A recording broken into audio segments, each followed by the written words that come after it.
menjagaku. Ku tahu kau selalu setia. Haleluya, puji Tuhan. Apa kabar jemaat yang dikasihi Tuhan? Saya percaya semua ada dalam keadaan yang sehat-sehat. Kembali kita bertemu dalam acara Saat Teduh GPDI Mahanaim Tegal. Mari kita berdoa bersama sebelum kita dengarkan firman Allah. Bapa di sorga, terima kasih untuk saat ini kami bersyukur untuk waktu yang baik Tuhan berikan kepada kami untuk kami boleh merenungkan kebenaran firman-Mu. Percaya firman-Mu hidup dan berkuasa dan mampu untuk mengubahkan kehidupan kami. Roh Kudus pimpin kami di dalam nama Yesus. Haleluya. Amin. Puji Tuhan. Bapak Ibu Saudara yang dikasihi Tuhan, saat ini saya berikan satu tema berani untuk mengatakan tidak. Bapak Ibu yang dikasihi Tuhan, seringkali untuk berkata tidak, kita mengalami satu pergumulan batin.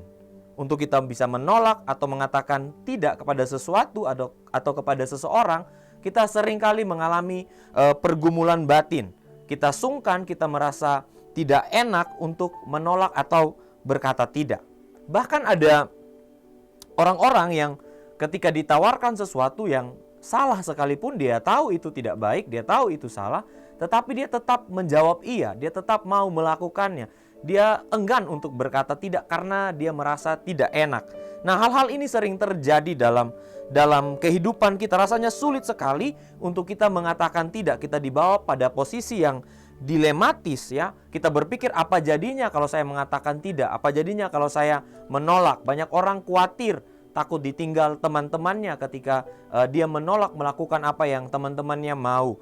Bagi yang bekerja mungkin dia ada dalam posisi dilematis ketika ada pimpinannya menyuruh dia untuk membuat satu laporan yang dia tahu itu mungkin laporan yang fiktif, dia tahu itu mungkin pekerjaan yang curang, dia tahu itu tidak benar, bertentangan dengan hati nuraninya, tetapi karena itu diperintahkan oleh pimpinan, dia merasa tidak enak dan dia ingin menyenangkan hati pimpinannya, dia tidak mau berkata tidak. Dia lakukan, dia tidak menolak itu. Nah, hal-hal seperti ini harus kita mengerti, ini akan membawa kita kepada sesuatu yang tidak baik dalam kehidupan kita. Bahkan dalam hal-hal yang remeh-temeh pun, hal-hal yang bersifat konsumtif pun kita lihat sulit orang untuk mengatakan tidak.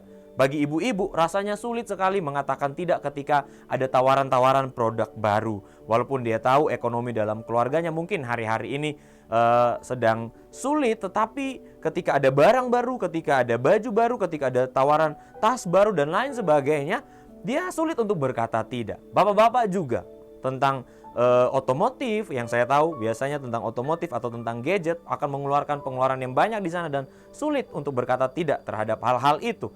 Nah, kita lihat bahwa hal-hal ini dapat membawa dampak yang buruk bagi kita. Kita perlu mengerti bahwa kita tidak perlu menjadi seorang yang hanya menyenangkan orang lain, people pleaser, hanya untuk menyenangkan hati orang lain, kita rasa gak enak dan lain sebagainya, atau bahkan hanya memuaskan keinginan kita. Nah, kita belajar bahwa ternyata berkata tidak pun itu bukan sesuatu yang salah.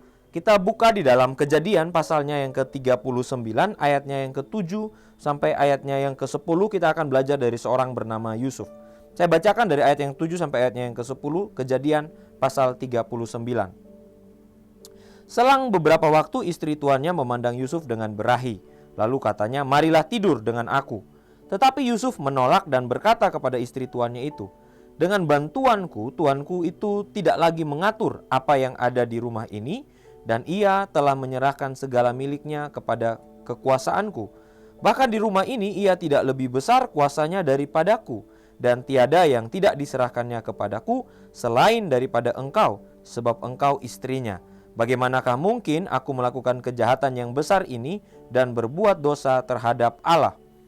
Walaupun dari hari ke hari perempuan itu membujuk Yusuf, Yusuf tidak mendengarkan bujukannya itu untuk tidur di sisinya dan bersetubuh dengan dia. Nah, kita lihat bahwa Yusuf dia mengatakan tidak kepada istri Potifar. Nah, kita bisa melihat di sini keluarga Potifar sebenarnya ada keluarga yang punya peranan penting dalam kehidupan Yusuf. Yusuf dijual sebagai budak, kemudian dia ada di rumah Potifar, dan di sana dia difasilitasi dengan berbagai hal, dia diberikan kepercayaan yang besar oleh tuannya Potifar. Tetapi kemudian kita lihat di sini Yusuf berani mengatakan tidak, bukan hanya kepada istri Potifar sebagai atasannya, tetapi di sini juga dia berkata tidak kepada orang yang sebenarnya punya jasa dalam hidupnya. Nah, seringkali kita tidak berani mengatakan tidak ketika kita melihat orang itu adalah pimpinan kita misalnya, atau adalah ini orang yang mungkin sudah terlalu baik kepada kita. Dan kita mesti cerdas di sini, kita mesti cermat di sini melihat kapan kita harus mengatakan tidak kepada permintaan atau kepada hal-hal yang diajukan kepada kita. Nah, kita melihat dari Yusuf, dia berani berkata tidak karena ada 3 hal setidaknya ya. Yang pertama, Yusuf berkata tidak karena dia mendapati permintaan istri Potifar itu bertentangan dengan kebenaran. Ya. Bertentangan dengan kebenaran. Dia katakan, bagaimanakah mungkin saya lakukan itu dan saya berdosa terhadap Allah. Ya. Kita bisa untuk menyenangkan hati Tuhan, tapi kita tidak bisa untuk menyenangkan hati semua orang. Jadi ini kita harus mengerti baik ketika ada permintaan-permintaan, ketika ada bujukan-bujukan atau ada sesuatu yang diajukan kepada kita dan itu bertentangan dengan kebenaran, kita harus berkata tidak. Tentu mungkin ada resiko yang bisa kita terima dalam kehidupan kita, tetapi kita belajar dari Yusuf bahwa kita harus berani berkata tidak kepada hal-hal yang bertentangan dengan kebenaran. Yang kedua, yang membuat Yusuf berkata tidak adalah ketika dia melihat bahwa keputusan yang dia ambil, jika dia berkata ya, maka itu akan berakibat buruk kepada orang lain. Dia katakan bahwa Potifar sudah begitu baik kepada dia. Nah, kalau dia setuju mengiyakan permintaan dari istri Potifar, tentu itu akan berdampak buruk kepada Potifar, menyakiti hati Potifar, orang yang sudah baik bagi dia. Nah, kita perlu pertimbangkan ini dalam kita menjawab sesuatu. Kalau kita berkata iya, apakah itu akan baik bagi orang-orang yang ada di sekitar kita, mulai dari keluarga kita, apakah itu akan punya dampak baik mulai dari rekan kerja kita atau siapapun orang-orang yang ada di dalam kehidupan kita. Jangan hanya kita menyenangkan satu orang dengan permintaan yang salah, tapi justru kita mengorbankan orang-orang yang lain. Nah, kemudian yang ketiga yang membuat Yusuf berkata tidak adalah Yusuf mendapati di sini bahwa permintaan dari istri Potifar itu berpotensi akan menghancurkan kehidupan Yusuf secara pribadi. Nah, ini penting bagi kita. Ketika kita dalam berelasi, ketika kita dalam bergaul, kita tidak bisa menyenangkan hati semua orang. Kita harus melihat juga ini apakah yang dia minta harus kita lakukan atau tidak. Ada dampaknya bagi kita atau tidak. Ketika itu satu permintaan yang nanti akan mencelakakan kita di hari yang ke depan, itu akan menghancurkan masa depan kita, maka kita harus berani untuk mengatakan tidak. Bagi anak-anak muda, setiap ajakan dari teman-teman kalian harus cerna baik-baik. Jangan sampai justru itu ada permintaan-permintaan yang justru akan menghancurkan masa depanmu. Itu akan membawa engkau ke jalan yang salah. Kita harus pertimbangkan itu dengan baik. Ingat bahwa Tuhan punya rencana yang luar biasa atas kehidupan kita. Tetapi ketika kita salah dalam kita memilih, kita salah dalam kita memutuskan hal-hal dalam kehidupan kita, itu justru akan menghancurkan hidup kita sendiri. Nah, jadi hari-hari ini lihat kehidupan kita. Tidak semua harus kita iyakan. Ya, kita harus ada di saat-saat yang tepat untuk kita berkata tidak. Mungkin kita akan mengecewakan orang lain, ya. Mungkin kita akan mengecewakan orang lain, tetapi dengan 3 hal yang kita belajar dari Yusuf ini, kita menilai itu dengan baik. Kita tahu bahwa ketika kita menjawab tidak, kita sedang melakukan kebenaran. Berkata tidak itu bukan berarti kita sedang memberontak. Terkadang kita berkata tidak karena itu adalah sebuah keputusan yang bijak.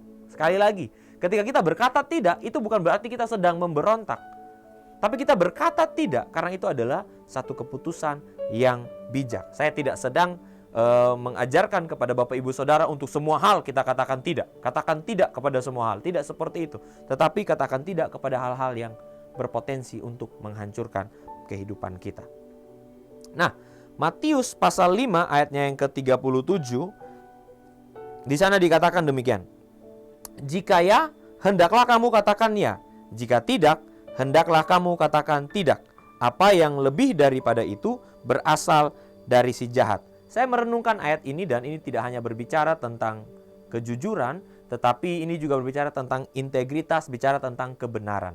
Jadi ketika kita menjawab ya atau kita menjawab tidak, itu adalah standarnya kebenaran. Mencerminkan seberapa paham kita tentang kebenaran. Jika kita harus menjawab ya karena itu kebenaran, kita jawab ya. Tapi jika itu sesuatu yang salah, kita harus katakan tidak dengan tegas. Karena kita tahu standar hidup kita adalah kebenaran.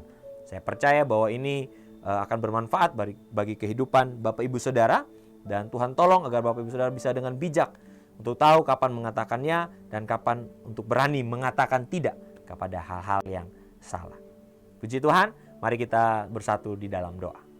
Tuhan, terima kasih untuk firman-Mu bagi kami. Berikan kami hikmat lebih lagi, berikan kami pengertian lebih lagi, sehingga kami dengan bijaksana tahu kapan saat yang terbaik, saat yang tepat untuk menolak hal-hal yang tidak berkenan dalam pemandangan-Mu, hal-hal yang dapat menghancurkan kami. Berikan kami kekuatan agar kami bisa memegang teguh integritas dalam kehidupan kami.